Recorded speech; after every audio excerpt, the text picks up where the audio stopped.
asunto sumamente importante y grave para México es que el Comité contra la Desaparición Forzada de la ONU anunció que abrió un procedimiento para la Asamblea General considerando indicios de una posible práctica generalizada o sistemática de desaparición forzada en México. Se activó este artículo 34 de la Convención Internacional para la Protección de todas las personas contra las desapariciones forzadas en los estados parte o de los estados parte. México es obviamente parte de Naciones Unidas y ahora México se encuentra en esta circunstancia donde la Asamblea General de la ONU, como no había ocurrido nunca en la historia, analizará y evaluará el tema que están planteando los expertos de este comité.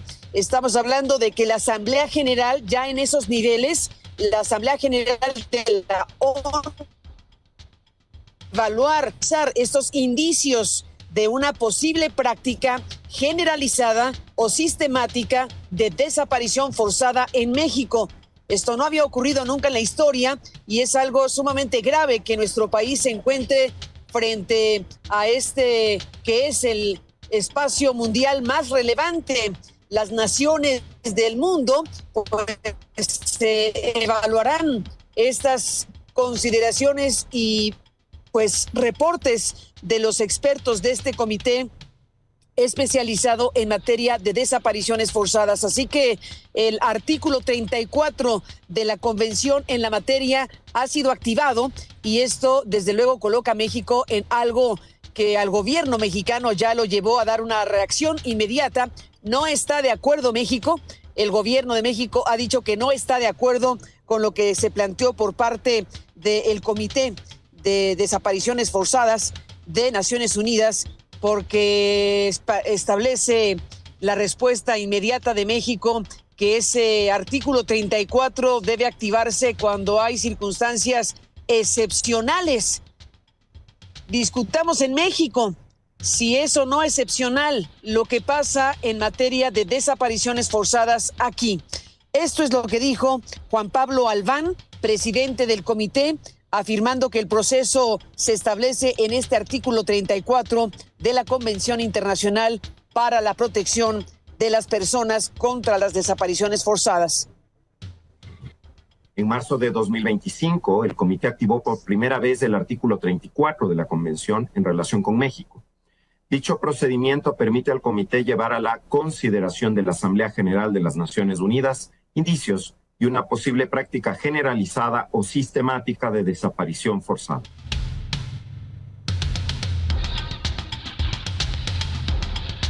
Estaremos hablando de esto ampliamente con el alcance que tiene para México y a nivel mundial una activación del artículo 34 que lleva ya al punto de llevar a consideración de la Asamblea General de Naciones Unidas el tema México y las desapariciones. No queda claro qué puede venir, qué tipo de circunstancias se puede dar, pero el paso lo han dado los expertos y han puesto a consideración de esta Asamblea General el tema. Lo hacen a través de la Secretaría General de Naciones Unidas. Bernardo Bravo Manríquez, presidente de la Asociación de Siticultores del Valle de Apatzingán, había recibido amenazas del crimen organizado. Este crimen organizado que controla los precios y mercados de productos que se producen en Michoacán y en la región. El comunicado que vemos del gobierno federal confirma que Bravo tenía a su disposición 3 elementos y un vehículo blindado, pero que el domingo se separó de su escolta en el municipio de Apatzingán. Ayer el fiscal de Michoacán, Carlos Torres Piña, nos dio una entrevista y dio a conocer que una línea de investigación apunta a que el líder de los limoneros en Apatzingán habría sido citado por un criminal en una localidad de la que nos habló ayer en la entrevista. Él perdió la vida en el transcurso de la noche del domingo. Entonces creemos que quien lo cita pudo haber sido algún líder criminal en la zona de Cenobio. Trae 2 golpes en la cabeza de cachazos que se le denominan y ya en la revisión se le sustrajo una ojiva de un calibre 38. que es el que se tiene, que es el que le pudo haber arrebatado la vida en el transcurso de la noche del día domingo.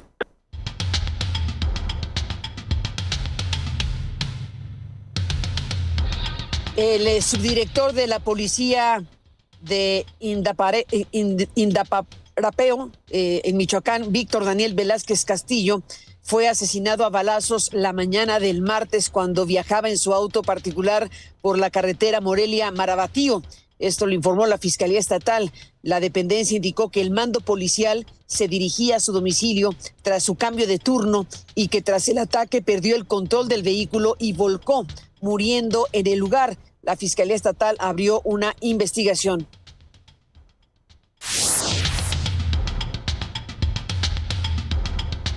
Muy grave todo esto. El Consejo Nacional Agropecuario afirmó que las extorsiones y la violencia que padecen los productores representa una amenaza directa para la seguridad alimentaria del país. La organización de el país, esta que es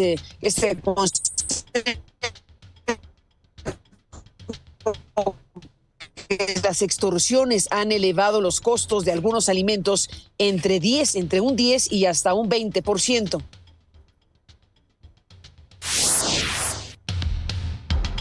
El SAT afirmó que es totalmente falso que se esté aprobando una ley espía en el Congreso para obtener información de las empresas tecnológicas. Es la respuesta del gobierno federal a las declaraciones de organizaciones de la sociedad civil que alertan de un artículo en el Código Fiscal de la Federación que obligará a las plataformas digitales a abrir sus sistemas al SAT para identificar información relacionada con lo fiscal. Hablaremos de esto esta mañana ampliamente. Y la Cámara de Diputados aprobó la reforma a la ley aduanera con 343 votos a favor y 123 en contra, tras aceptar la modificación del Senado que fija su entrada en vigor para el 1 de enero de 2026. El cambio, limitado al artículo primero transitorio, obligó a devolver el dictamen a San Lázaro, donde se consideró de urgente resolución.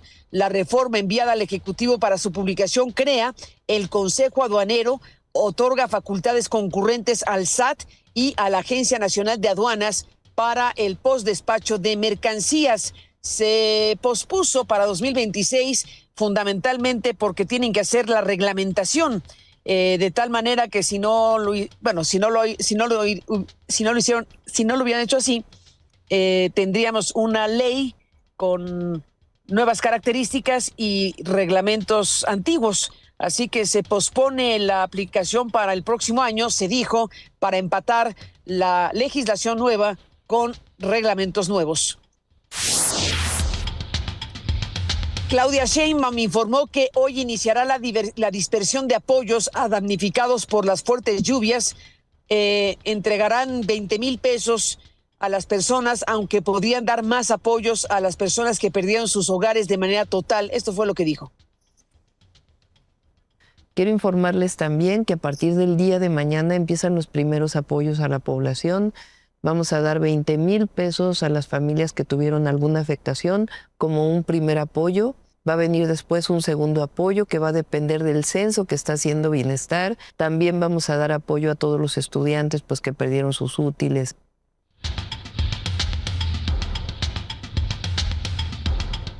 Dispersión de recursos es lo que se anunció y bueno, pues ahí está la presidenta dando el informe al respecto. Marcelo Ebrard, secretario de Economía, informó que las negociaciones con Estados Unidos sobre los aranceles registran un avance de 90% a pocos días de que vence el plazo impuesto por la administración de Donald Trump, estos 90 días que dejó Donald Trump como plazo. Y bueno, pues dice Ebrard, que por cierto festejó su cumpleaños con pastel y toda la cosa, que hay muchas fotos de Marcelo Ebrard y también muchas imágenes del fiestón que armaron en la Cámara de Diputados. ¿Qué cosa? Estamos hablando de un momento muy delicado para nuestro país, con el duelo por lo que ha ocurrido con las lluvias intensas y copiosas y la devastación que tiene un conjunto de lugares y de municipios en el país. Y bueno, pues el tema de la fiesta públicamente exhibida, pues no es un signo de sensibilidad política, que digamos, pero en fin, tras comparecer ante la Junta de Coordinación Política en la Cámara de Diputados, Marcelo Ebrard señaló que prácticamente todos los temas ya han sido abordados y confió en que no queden pendientes antes de la revisión formal del TEMEC. Respecto a los 90 días, al plazo que se dio, que ya estamos a pocos días. Estuve en Washington el día jueves y el día viernes de la semana pasada. Esto es la conversación, para que tú tengas una idea, más o menos 85. Y yo diría que tenemos un avance muy importante. Prácticamente de los elementos que estamos conversando previos a la revisión del tratado, tenemos un avance alrededor del 90%. México puso sobre la mesa muchas cosas que le preocupan, Estados Unidos igual. Nuestro objetivo, la meta es que cuando inicie la revisión ya no estén en la mesa.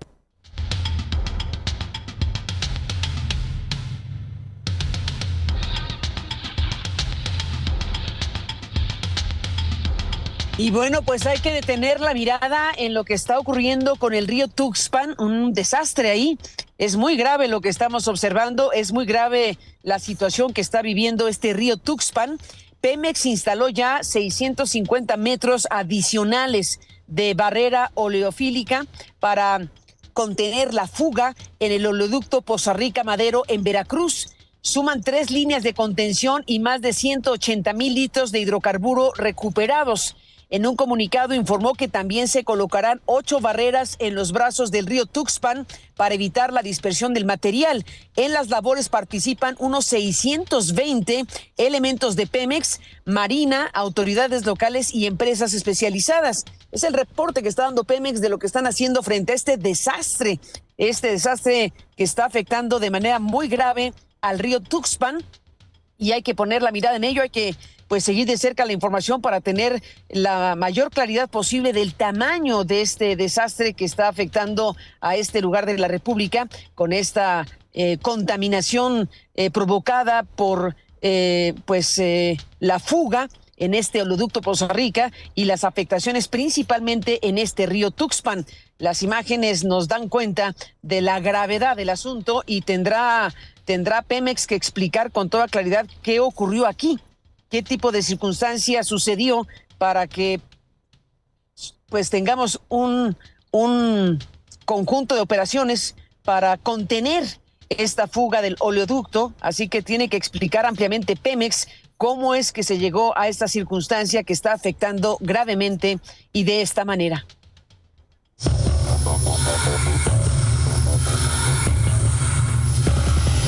El mundo. Pues que siempre no habrá reunión entre Donald Trump y Vladimir Putin.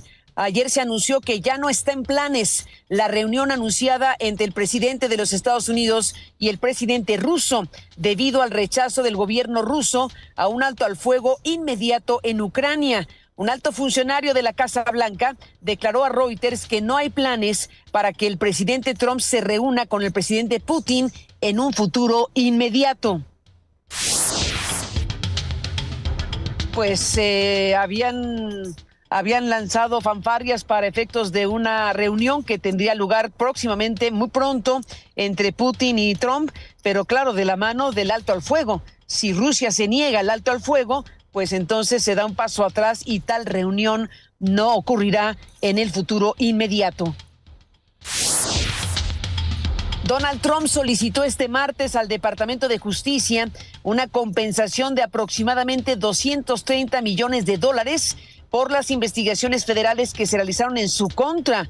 Donald Trump afirmó que le deben mucho dinero en referencia a las investigaciones federales que enfrentó luego de finalizar su primer mandato. La situación no tiene precedentes en la historia de los Estados Unidos, dado que el republicano fue investigado mientras era candidato y los casos serían revisados en su actual administración por funcionarios nombrados por él mismo. Así que solicitó ayer al Departamento de Justicia una compensación de aproximadamente $230 millones. Quiere Trump que el Departamento de Justicia le pague 230 millones de dólares. Vamos a ver qué circunstancia se da aquí, porque pues es el presidente de los Estados Unidos quien le está pidiendo a ese Departamento de Justicia, cuyos titulares nombró él, que le paguen 230 millones de dólares. Vamos a ver cómo termina todo esto.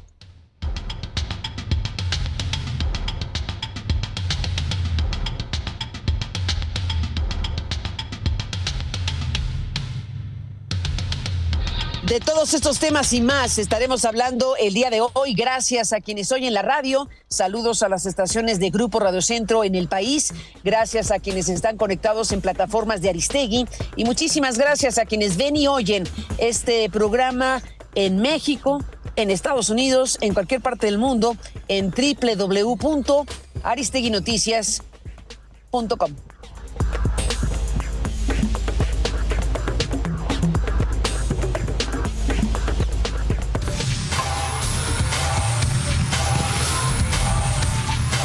Deportes.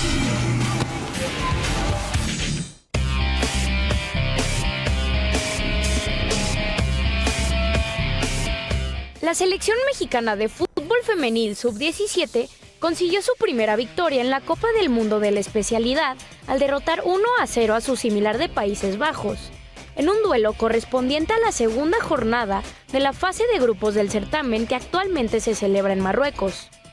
Tras caer 2-0 ante Corea del Norte en su debut, el conjunto dirigido por Miguel Gamero estaba obligado a sumar puntos para mantenerse con vida en el torneo, sobre todo ante unas neerlandesas que venían de vencer 4-3 a Camerún. El triunfo tricolor tuvo un grado extra de dificultad, cuando al minuto 58 Vanessa Paredes fue expulsada por una falta sobre la neerlandesa Sofía Van Hunik, quien se escapaba sola hacia la portería defendida por Valentina Murrieta, dejando a México con una jugadora menos durante el segundo tiempo. El partido se mantuvo cerrado y parecía encaminado a un empate, hasta que a 3 minutos del silbatazo final, Citlali Reyes, mediocampista con el dorsal número 10 y jugadora del San Diego Surf Soccer Club, recibió el balón en 3/4 de cancha y con un potente disparo de derecha marcó el único tanto del encuentro. Con este resultado, México suma 3 puntos y se ubica en el tercer lugar del Grupo B, por detrás de Corea del Norte con 6 puntos y Países Bajos con 3, por diferencia de goles. Camerún cierra la tabla sin unidades. El próximo partido de las mexicanas será el viernes 24 de octubre, cuando enfrenten a Camerún a las 13 horas en busca de un boleto a la siguiente fase. Para esta y más información entra a aristeguinoticias.com.